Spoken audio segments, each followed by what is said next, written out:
Ramayanam part 4లో Valmiki మహర్షి ఒక శ్లోకాన్ని పలికినాడు కదా. ఆ శ్లోకం బ్రహ్మగారు రామాయణంగా రాయమన్నారు కదా.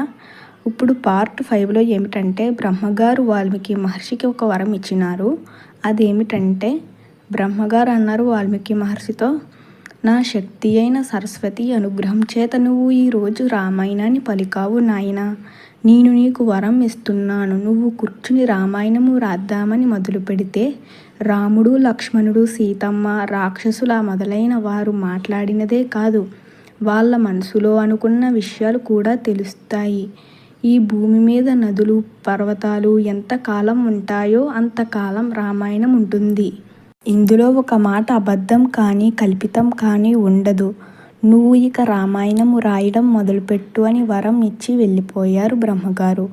వాల్మీకి మహర్షి ధ్యానం చేసి కూర్చొనగా ఆయనకి బ్రహ్మ